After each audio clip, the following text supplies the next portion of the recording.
प्रभु आप तो अपने स्वधाम जा रहे, आपको हम कैसे प्राप्त करेंगे, कलयुग में आपको कहाँ पाएंगे।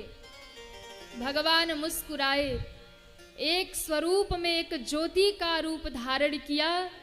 भागवत की पोथी लेकर बैठे थे उद्धव जी, और ज्योति रूप होकर के आज भगवान इस भागवत की पोथी में समा गए और उद्धव जी ने अपने माथे पर उठा लिया। बोल भागवत भगवान की। अपने शीश पर उठाया है और लेकर के बद्री विशाल में चले गए। और तब से भगवान भागवत में विराजमान हो गए। ठाकुर जी कहीं गए नहीं, इस भागवत में विराजमान हो गए। इसलिए ये भागवत स्वयं कृष्ण है महाराज। इस भागवत को हम साधारण ना समझे। निगम कल्पतरोर गलितम फलम सुख मुखाद मृत द्रव संयुतम पिबत भागवतम रसमालयम मुहुरहो रसिका भुवि भावुका। इसलिए ये भागवत जो है ये स्वयं कृष्ण है। और ये भागवत की कथा बड़ी मीठी है, बड़ी अद्भुत है महाराज। 88,000 ऋषि बैठे हैं और आज उन 88,000 ऋषियों ने हाथ जोड़ा। श्री सौनकादिक जी सूत जी महाराज से कहते हैं, बाबा हमारे मन में कुछ प्रश्न है, और ये प्रश्न जो हमारे मन में है ये कलयुग में आने वाले प्रत्येक जीव का ही प्रश्न होगा। इसलिए आप कृपा करिए और उन प्रश्नों का हमें उत्तर दीजिए, उनका समाधान करिए। और यहाँ पर सौनकादिक ऋषियों ने श्री सूत जी से 6 प्रश्न किया। कितने प्रश्न किए? 6 प्रश्न किए। और वो 6 प्रश्न जो किए वो बड़ा अद्भुत प्रश्न किया महाराज। ऐसा प्रश्न किया जो समाज में भटकते हुए जीवों को एक मार्ग दिखाए। प्रश्न क्या किया? कहा महाराज हमारा प्रथम प्रश्न है कि जीव की मुक्ति कैसे होगी। पहला प्रश्न है जीव की मुक्ति कैसे होगी, मानव के लिए परम धर्म क्या है। महाराज हम मंदिर जाते हैं, हम पूजा पाठ करते हैं, तो कृपा करके हमें बताइए क्या मंदिर जाना हमारा परम धर्म है? दिया अगरबत्ती भगवान के सामने लगाते, उनको भोग लगाते, तो क्या भगवान की पूजा करना परम धर्म है? हम मंदिर में जाते हैं, परिक्रमा करते हैं, तो क्या मंदिर में जाके परिक्रमा करना हमारा परम धर्म है? कृपा करके बताइए मानव के लिए परम धर्म क्या है। दूसरा प्रश्न किया है सभी शास्त्रों का सार क्या है। क्योंकि शास्त्र बहुत है और जितने भी शास्त्र हैं उतने देवी देवता हैं। विष्णु पुराण उठाइए तो भगवान विष्णु बड़े हैं, शिव महापुराण उठाइए तो महादेव बड़े हैं, देवी पुराण उठाइए तो भगवती बड़ी हैं। महाराज कलयुग में इतने सारे देवी देवता नए नए प्रकट हो जाते हैं। जहाँ देखो हर एक गांव में एक नए देवी देवता लोग प्रकट कर देते हैं। तो इतने सारे देवी देवता हो गए, तो महाराज कृपा करके बताइए हम किसकी पूजा करें, कौन श्रेष्ठ है, कौन बड़ा है। मंदिर में जाएं तो दुर्गा मैया भी बैठी हैं, हनुमान जी भी बैठे हैं, सीताराम जी भी बैठे हैं, महादेव जी भी बैठे हैं। कोई कहता शंकर जी बड़े, कोई कहता हनुमान जी बड़े, कोई कहता दुर्गा जी बड़ी। तो प्रभु कृपा करके बताइए कि कौन श्रेष्ठ है और हम किसकी पूजा करें, किसको श्रेष्ठ माने। तीसरा प्रश्न किया है भगवान का नाम वेदों में अजन्मा है। वेद ऐसा कहते हैं कि भगवान अजन्मा है, उनका जन्म नहीं होता। महाराज जब भगवान अजन्मा है तो वो कौशल्या के लाला कैसे बन जाते हैं? जब भगवान अजन्मा है तो ये यशोदा के लाल कैसे बन जाते हैं? कभी राम बन जाते हैं, कभी कृष्ण बन जाते हैं, अनेकानेक अवतार धारण करते हैं। तो आप कृपा करके बताइए कि जब भगवान का नाम अजन्मा है तो वो पुत्र कैसे बन जाते हैं, जन्म कैसे ले लेते हैं? बहुत प्यारा प्रश्न किया। चौथा प्रश्न किया है, भगवान के प्रमाणिक अवतार कितने हैं? कोई कहता 10 अवतार है, कोई कहता 24 अवतार है। तो हमें कृपा करके बताइए प्रमाणिक भगवान के अवतार कितने हैं? अगला प्रश्न किया है महाराज, शास्त्र बहुत है, समय कम है, तो वक्ता कौन श्रेष्ठ है जो गागर जैसी कथा को सागर जैसी विस्तार से कहे, या जो सागर जैसी कथा को गागर में भर के पिला दे? कौन वक्ता श्रेष्ठ है, कैसी कथा श्रेष्ठ है? क्योंकि समय कम है तो कृपा करके हमें ये भी बताइए। और अंतिम प्रश्न किया महाराज, भगवान धरती पर धर्म की स्थापना के लिए आते हैं। धर्म संस्थापनार्थाय संभवामि युगे युगे। तो कृपा करके बताइए, भगवान जब धरती पे आते हैं तो धर्म की स्थापना करते हैं, धर्म भगवान की शरण में होता है। लेकिन जब भगवान धरती छोड़ के चले जाते हैं तो ये धर्म किसकी शरण में जाता है? जैसे ही ये 6 प्रश्न किए, श्री सूत जी बड़े प्रसन्न हुए। महाराज, आपने जो प्रश्न किया है ये प्रश्न केवल आपका नहीं है, ये प्रश्न तो सारे जगत के कल्याण का प्रश्न है, सभी व्यक्तियों के लिए उपयोगी प्रश्न है। इसलिए हम इस प्रश्न का उत्तर आपको देंगे, उससे पूर्व अपने गुरुदेव का जरा ध्यान कर ले और नेत्र बंद करके आज सुखदेव भगवान को प्रणाम करने लगे। बोल सुखदेव भगवान की जय हो। सुखदेव भगवान को जब प्रणाम किया, वंदन किया, कहने लगे आपके तो गुरुदेव वेदव्यास जी हैं, पर सुखदेव जी को प्रणाम क्यों कर रहे? कहा मेरे गुरु भले ही वेदव्यास जी है, पर भागवत हमने सुखदेव जी से श्रवण किया है, इसलिए भागवत के गुरु तो सुखदेव भगवान ही हैं। श्री सुखदेव जी के मुख से ही इस भागवत का अमृत पान किया है, इसलिए आज इस भागवत को सुनाने से पहले सुखदेव भगवान को प्रणाम किया है। अगर सुखदेव भगवान ना होते तो ये कथा जन जन तक ना पहुंचती, ये कथा हम तक ना पहुंचती। ये कथा तो वो है जो देवताओं के लिए भी दुर्लभ है महाराज।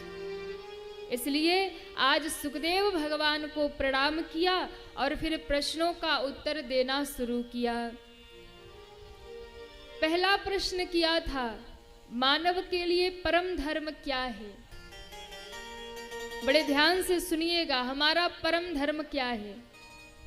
क्या परिवार का पालन पोषण करना हमारा परम धर्म है? दुनियादारी, रिश्तेदारी, परिवार, समाज को देखना ये हमारा परम धर्म है? मंदिर जाना परम धर्म है? भगवान की पूजा करना परम धर्म है? श्री सूत जी कहते हैं महाराज, मनुष्य का परम धर्म तो एक ही है। परिवार का पालन पोषण करना, गृहस्थ में रह करके गृहस्थ के धर्म का पालन करना, ये जीव का धर्म है। धर्म का कार्य करना ये जीव का धर्म है। मंदिर जाना, पूजा पाठ करना ये जीव का धर्म है, लेकिन भगवान के चरणों में निष्काम भक्ति करना ये जीव का परम धर्म है। निष्काम भक्ति, क्योंकि भक्ति 2 प्रकार की होती है, एक भक्ति सकाम होती है और एक भक्ति निष्काम होती है।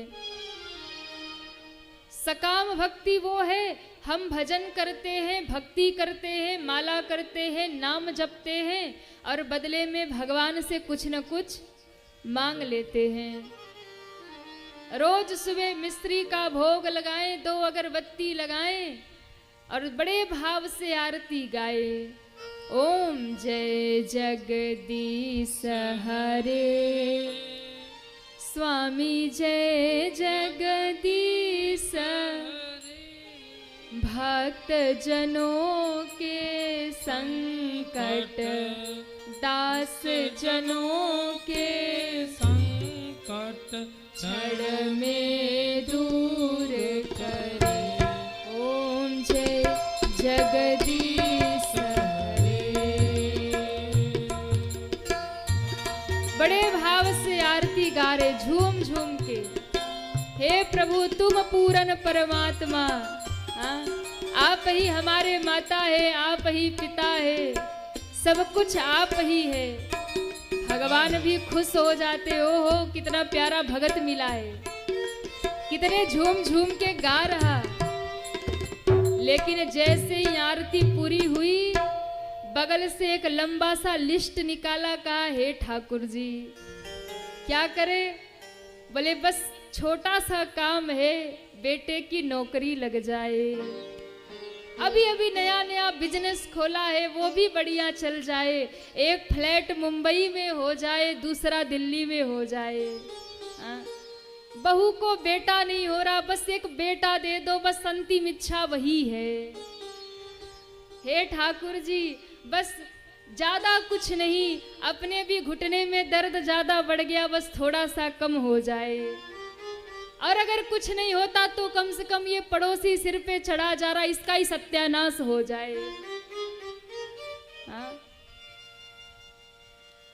पहले तो झूम झूम के आरती गाई, भगवान तो प्रसन्न हो रहे थे, कितना प्यारा भगत है। और अंत में कह दिया महाराज ये हो जाए, वो हो जाए, वो हो जाए, वो हो जाए। भगवान ने कहा ये पूजा करने आया था कि मांगने आया था? हाँ? और कई बार मन्नतें पूरी ना हो तो फिर ठाकुर जी को गाली भी सुनाए। हाँ, इतनी पूजा करी, इतनी सेवा करी, कुछ तो दिया नहीं आज तक। इतना माला जाप किया, कुछ तो मिला नहीं आज तक। तो ये हो गई सकाम भक्ति, जिसके बदले में कुछ ना कुछ चाहिए। और एक होती है निष्काम भक्ति, जो सर्वोपरि होती है, जिसमें भक्त को भगवान से कुछ नहीं चाहिए। हम भजन करें, भगवान का नाम जपे, भक्ति करें, लेकिन बदले में हमें कोई कामना न हो, कोई चाह ना हो कि ये मिल जाए, वो मिल जाए, वो मिल जाए। बदले में कोई शिकायत ना हो। ये है निष्काम भक्ति। और यही मानव का परम धर्म है कि वो भगवान के चरणों में निष्काम भक्ति करे। ये परम धर्म है। सकाम भक्त और निष्काम भक्त 2 प्रकार के भक्त होते। जो भक्त भगवान के पीछे भागते हैं वो होते हैं सकाम भक्त। लेकिन जो भक्त भगवान के पीछे नहीं भागते, केवल उन्हें याद करते हैं, भक्ति करते हैं, भजन करते हैं, ऐसे भक्त निष्काम होते हैं। और जो निष्काम भक्त होते हैं वो भगवान के पीछे नहीं भागते, भगवान उनके पीछे भागा करते हैं। हाँ, उनकी चिंता तो फिर ठाकुर जी किया करते हैं। इसलिए मानव का परम धर्म है कि वो भगवान के चरणों में निष्काम भक्ति करे। दूसरा प्रश्न किया है, शास्त्रों का सार क्या है? देव कौन श्रेष्ठ है, किनकी पूजा करे और किनकी ना करे? तो बहुत सुंदर कहा भैया, सभी देवता श्रेष्ठ हैं, जिसमें हमारा मन लग जाए हमारे लिए तो वही श्रेष्ठ हैं। इसलिए कोई ना छोटा है, कोई ना बड़ा है। हाँ, को बड़ छोट कहत अपराधु, किसी को छोटा कहो, किसी को बड़ा कहो, ये अपराध हो जाएगा। सब ही अपने अपने स्थान पर बड़े हैं, क्योंकि सब तत्व तो एक ही है, एक ही ब्रह्म है, एक ही ईश्वर है, और उन्होंने ही अनेक स्वरूप धारण कर लिया है। तो अनेक रूपों में भगवान ही है, इसलिए निंदा किसी की मत करिए, निष्ठा एक में रखिए, एक देवता को इष्ट बनाइए और उन्हीं की पूजा करके भव से बेड़ा पार हो जाएगा। चाहे महादेव को मानिए, चाहे विष्णु जी को मानिए, चाहे सीताराम जी को मानिए, चाहे राधे कृष्ण को मानिए, सब भगवान बड़े हैं, सब भगवान एक है। इसलिए भाव से पार जाना है तो निंदा किसी की मत करिए, निष्ठा एक में रखिए। अब ऐसा नहीं कि हम हनुमान जी की पूजा करते तो शंकर जी के मंदिर में नहीं जाएंगे, या शंकर जी की पूजा करते हैं तो फिर विष्णु भगवान के मंदिर में नहीं जाएंगे। नहीं, प्रणाम सबको करिए, मंदिर में जाइए, भोले बाबा भी बैठे, दुर्गा जी भी बैठी, विष्णु जी भी बैठे, सबको प्रणाम करिए। लेकिन इष्ट जीवन में एक होना चाहिए, गुरु जीवन में एक होना चाहिए। जीवन में गुरु हो, जिस प्रकार से एक गुरु हो, एक मंत्र हो, उसी प्रकार एक इष्ट भी होना चाहिए। ऐसा नहीं कि कभी शंकर जी की पूजा कर रहे तो कभी राम जी की पूजा कर रहे, कभी हनुमान जी की पूजा कर रहे। हाँ, कई लोग होते हैं ना, आज सोमवार है, चलो शंकर जी का दर्शन कराएं, आज ज्यादा प्रभाव शंकर जी का है, मन्नत पूरी हो जाएगी। अच्छा, शंकर जी के यहाँ मन्नत पूरी नहीं हुई तो बोले आज मंगलवार है, चलो हनुमान जी के पास, वो मन्नत पूरी करेंगे। रोज नए देवता। अच्छा, कई लोग तो गुरु भी बदलते फिरते। आज इस गुरु जी के पास गए और कहा गुरुदेव बिजनेस नहीं चल रहा, कोई बढ़िया सा मंत्र दे दो। गुरु जी ने मंत्र दिया, भैया भजन करो, ठाकुर जी कृपा करेंगे। कुछ दिन तक जप किया, बिजनेस में फायदा नहीं हुआ, बोले ये गुरु जी ठीक नहीं, चलो दूसरे के पास। ऐसे लोगों का कभी कल्याण होने वाला नहीं है। जीवन में एक संत हो, एक ग्रंथ हो, एक मंत्र हो, और यदि एक को पकड़ करके विश्वास के साथ में, निष्ठा के साथ में उन्हें धाते चले गए तो एक दिन ऐसा आएगा, भव से बेड़ा पार हो जाएगा। और नहीं रोज गुरु बदले, रोज मंत्र बदले तो फिर वही होगा, डूब के मरेंगे महाराज। एक इष्ट होना चाहिए जीवन में, एक गुरु होना चाहिए जीवन में, एक मंत्र होना चाहिए, एक इष्ट पर भरोसा हो, एक इष्ट पर हमारा विश्वास हो। जब तक एक पर भरोसा नहीं होगा तब तक कल्याण होने वाला नहीं है। इसलिए जीवन में गुरु जरूरी है। क्यों? क्योंकि जब गुरु की शरण में जाते हैं तो हम इधर उधर भटकना बंद कर देते हैं। फिर एक मार्ग बचता है, जो गुरु रास्ता दिखाते हैं, जो गुरु मार्ग दिखाते हैं, हमें उसी मार्ग पर चलना होता है। और गुरु के बताए हुए मार्ग पर अगर निष्ठा से हम चलते गए तो एक दिन मंजिल मिल जाती है। और नहीं फिर तो भटकते रहे महाराज, यहाँ से वहाँ, यहाँ से वहाँ। तीसरा प्रश्न किया, भगवान का नाम वेदों में अजन्मा है तो उनका जन्म कैसे होता है? बहुत प्यारा उत्तर दिया महाराज। भगवान का जन्म नहीं होता, भगवान प्रकट होते हैं। भगवान अजन्मा है लेकिन मनुष्य लीला करने के लिए जन्म की लीला करते हैं। हाँ, जब भगवान माता कौशल्या के भवन में आए तो भगवान को कहा गया, भय प्रगट कृपाला दीन दयाला कौशल्या हितकारी। भगवान प्रकट हुए वहां। और जब मानव सी लीला करनी हुई कि भाई बालक हो गया तो फिर दशरथ जी के कानों में खबर पड़ी तो दशरथ पुत्र जन्म सुनी काना। तो ये मानव लीला के लिए ऐसा कह दिया गया कि भगवान जन्म लिए, लेकिन वास्तव में भगवान का अवतार हुआ। अजन्मा है फिर भी जन्म लेते हैं, लीला करते हैं। क्यों? विप्रधेनु सुर संतहित लिन्ह मनुज अवतार। भगवान देवताओं की रक्षा के लिए, गऊ की रक्षा के लिए, ब्राह्मणों की रक्षा के लिए और संतों की रक्षा के लिए लिन्ह मनुज अवतार भगवान मनुष्य रूप में अवतरित होकर धरती पर आकर विराजमान हो जाते हैं। हम लोगों के लिए ठाकुर जी आते हैं। जब जब धरती पे अधर्म बढ़ता है, पाप बढ़ता है, तो उस पाप को मिटाने के लिए, अधर्म को मिटाने के लिए, धर्म को स्थापित करने के लिए भगवान अवतार लेते हैं। इसलिए भगवान अजन्मा है, पर भगवान का अवतार होता है। अगला प्रश्न किया था, भगवान के प्रमाणिक अवतार कितने हैं? तो कहा भगवान के प्रमाणिक अवतार 24 हैं। कितने अवतार हैं? 24 अवतार हैं। लेकिन 24 अवतार भगवान ने लिए। उन 24 अवतारों में 2 अवतार जो है भगवान का, वो बहुत अद्भुत अवतार है। 2 मुख्य अवतार कहे गए। कौन कौन से? एक रामा अवतार और दूसरा कृष्णा अवतार। 2 अवतार मुख्य कहे गए, क्योंकि इन 2 अवतारों में भगवान ने ललित नरलीला की है। इसलिए 2 अवतार बड़ा रसमयी है, बड़ी अद्भुत लीला भगवान ने की है। इसलिए 2 श्रेष्ठ अवतार है, रामा अवतार और कृष्णा अवतार। अपने भक्तों को सुख देने के लिए, अपने भक्तों पर कृपा करने के लिए भगवान अवतार लेते हैं। कभी राम बन जाते हैं और कभी कृष्ण बन जाते हैं।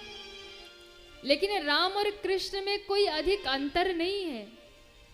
कई बार लोग कहते कृष्ण अलग है, राम अलग है। नहीं, राम और कृष्ण एक ही है, ज्यादा अंतर नहीं है। अंतर क्या है? बस थोड़ा सा अंतर है। राम कृष्ण 2 एक हैं, अंतर नहीं निमेष। अंतर नहीं है ज्यादा। अंतर क्या है? कहा बस नैनों का अंतर है, दृष्टि का अंतर है। एक के नयन गंभीर हैं, एक के चपल विशेष। एक के नयन गंभीर हैं। मेरे राम के नेत्र जो है ना, वो बड़े गंभीर हैं। राम के नैनों में गंभीरता है, राम के नैनों में वीरता है, राम के नैनों में शौर्यता है। इसलिए राम जी जो है वो गंभीर हैं, और कृष्ण के जो नेत्र हैं वो चपल हैं, चंचल हैं। तो अंतर क्या है? कहा बस नयनों का अंतर है। एक के नयन गंभीर हैं तो एक के चपल विशेष। बाकी राम कृष्ण 2 एक है, कोई अंतर नहीं महाराज। स्वरूप एक जैसा है, दोनों का स्वरूप सावला है, दोनों का स्वरूप एक जैसा है। अंतर बस केवल और केवल नेत्रों का है। इसलिए भगवान के प्रमाणिक 24 अवतार बताए गए। इसके बाद में जो प्रश्न किया, वक्ता कौन श्रेष्ठ है, और छठा प्रश्न किया कि भगवान के जाने के बाद धर्म किसकी शरण में गया। तो इन 2 प्रश्नों के उत्तर में पूरी भागवत की कथा को सुना दिया महाराज। इन 2 प्रश्नों के उत्तर में पूरी भागवत सुना दी। कहने लगे महाराज, ये भागवत आखिर व्यास जी को प्रेरणा कैसे मिली, व्यास जी ने लिखी कैसे? सुखदेव स्वामी तो हमने सुना जन्म लेते ही जंगल की ओर चले गए। जब उनका प्रादुर्भाव हुआ, क्योंकि सुखदेव जी 12 वर्ष तक मां के गर्भ में रह गए। कितने वर्षों तक? 12 वर्षों तक मां के गर्भ में रहे, बाहर नहीं आए। मां के गर्भ को ही मंदिर बना के उसी में भगवान का कीर्तन करते हैं, भगवान का भजन करते हैं। व्यास जी की पत्नी ने एक दिन व्यास जी को कहा, महाराज ऐसा लगता है मेरे गर्भ में कोई महान संत है, लेकिन वो बाहर नहीं आता, वो गर्भ में ही बैठ करके भजन कर रहा। व्यास जी ने कान लगा के सुना तो भगवान का नाम सुनाई पड़ा, भगवान की ध्वनि सुनाई पड़ी। आवाज लगाई बाहर से, पुत्र आप बाहर क्यों नहीं आते? 12 वर्ष हो गए, आपकी माता को बड़ा कष्ट होता है। सुखदेव जी ने कहा, माँ मैं बाहर नहीं आऊंगा, पिताश्री मैं बाहर नहीं आऊंगा। क्यों? क्योंकि बाहर आऊंगा तो ये दुनिया की माया जकड़ लेगी, पकड़ लेगी। तो पुत्र बाहर कैसे आओगे? कब तक तुम माँ के गर्भ में रहोगे? कहा, महाराज एक ही उपाय है। क्या? यदि स्वयं नारायण भगवान आकर के कहे कि पुत्र तुम बाहर आओ, मेरी माया तुम्हें नहीं पकड़ेगी, ऐसा भगवान विष्णु अगर वचन देते हैं तो मैं माँ के गर्भ से बाहर आ जाऊंगा। और भगवान श्री हरि जब प्रकट हुए और भगवान ने स्वयं कहा है, हे पुत्र आओ, इस संसार में मैं वचन देता हूं कि मेरी माया तुम्हें कोई त्रस्त नहीं करेगी, मेरी माया तुम्हें छुएगी भी नहीं, देखेगी भी नहीं। और जब भगवान विष्णु ने कहा तो सुखदेव स्वामी का प्रादुर्भाव हुआ। बोले सुखदेव भगवान की जय हो। जन्म लिया तो माँ ने कहा, अरे पुत्र एक क्षण रुको, जरा तुम्हारा मुख तो देखूं, तुम कैसे हो। लेकिन उलट कर माँ की ओर देखा नहीं, नालच्छेदन भी नहीं हुआ। नाल को ही यज्ञोपवीत बना के कंधे पे जनेऊ बना के धारण कर लिया और जन्म लेते ही भागे जंगल की ओर। माँ रो रही है, हे पुत्र एक क्षण रुक जाओ, एक क्षण रुक जाओ, तुम्हारा मुख तो देख लूं। पिता वेदव्यास पीछे पीछे दौड़े, हे पुत्र रुक जाओ, हे पुत्र रुक जाओ, हमें छोड़कर मत जाओ। पर ना ही माता की बात सुनी, ना ही पिता की बात सुनी, निकल गए जंगल की ओर, निर्विकल्प समाधि में विराजमान हो गए। ऐसी समाधि लगाई जो कभी डिगे नहीं महाराज, क्योंकि नारायण भगवान ने कहा था माया नहीं व्यापेगी, इसलिए ना ही माँ की माया लगी, ना पिता की ममता लगी। देखा भी नहीं माता पिता की ओर, निर्विकल्प समाधि में लीन हो गए। वेदव्यास जी पीछे पीछे दौड़ रहे, हे पुत्र रुक जाओ, हे पुत्र रुक जाओ। सुखदेव भागे जा रहे, रोते रोते वेदव्यास जी जा रहे। वही सरोवर में कुछ युवतियां थी, कुछ कन्याएं थी जो स्नान कर रही थी, निर्वस्त्र होके स्नान कर रही। सुखदेव स्वामी वहां से निकल गए, उन्हें लज्जा नहीं हुई। लेकिन जैसे ही वेदव्यास जी वहां आए तो उन कन्याओं को लज्जा हुई, बाहर निकले, वस्त्र धारण कर लिया, रोने लगे। आज बाबा ने पूछा है, वेदव्यास जी ने पूछा है, बिटिया अभी अभी यहाँ से मेरा पुत्र निकल करके गया है, मेरा नौजवान बेटा यहाँ से निकल के गया और तुम्हें लज्जा महसूस नहीं हुई? मैं तुम्हारे बाबा पर बाबा जैसा और मुझे देखकर इतनी लज्जा हो रही, कारण क्या है? उन कन्याओं ने आंखों में आंसू भर के कहा, बाबा क्षमा करिए। क्यों? आपके पुत्र का जीवन तो इतना महान है कि उन्हें इस संसार में, इस सृष्टि में स्त्री और पुरुष में कोई भेद ही नहीं है। उनकी दृष्टि में स्त्री और पुरुष का कोई मतलब नहीं, स्त्री और पुरुष में कोई भेद नहीं, इतनी उनकी दृष्टि उच्च है। पर बाबा आप संसार में रहते हैं और आपके दृष्टि में स्त्री और पुरुष का भेद है, इसलिए आपको देख के हमें लज्जा हुई। पर सुखदेव स्वामी जब गए तो उन्हें देख करके हमें लज्जा नहीं हुई। वो तो स्वयं भगवान के अवतार हैं। और ये शब्द जब सुना, व्यास जी को लगा इतना महान है मेरा पुत्र, मैं इसे लौटा नहीं सकता, इसलिए वापस लौट के आ गए। और कहते हैं व्यास उदास बैठे हैं। वेदव्यास जी ने एक वेद के 4 वेद लिख दिए महाराज, ब्रह्मसूत्र लिख दिया, गीता सब कुछ लिपिबद्ध कर दिया, 1,00,000 श्लोकों वाला महाभारत लिख दिया। और सब कुछ लिखने के बाद भी मन शांत नहीं है, मन अशांत है और बड़े उदास बैठे हैं व्यास जी। एक दिन नारद जी बीड़ा बजाते हरि गुण गाते आज पहुंचे हैं वेद व्यास जी के आश्रम में। जैसे ही बीड़ा बजाते हरि गुण गाते नारद जी पहुंचे, देखा तो व्यास बड़े उदास बैठे हैं। इसलिए नारद जी ने प्रश्न किया है, व्यास जी क्या बात है, बड़े उदास लग रहे हैं, बड़े दुखी लग रहे हैं, दुख का कारण क्या है?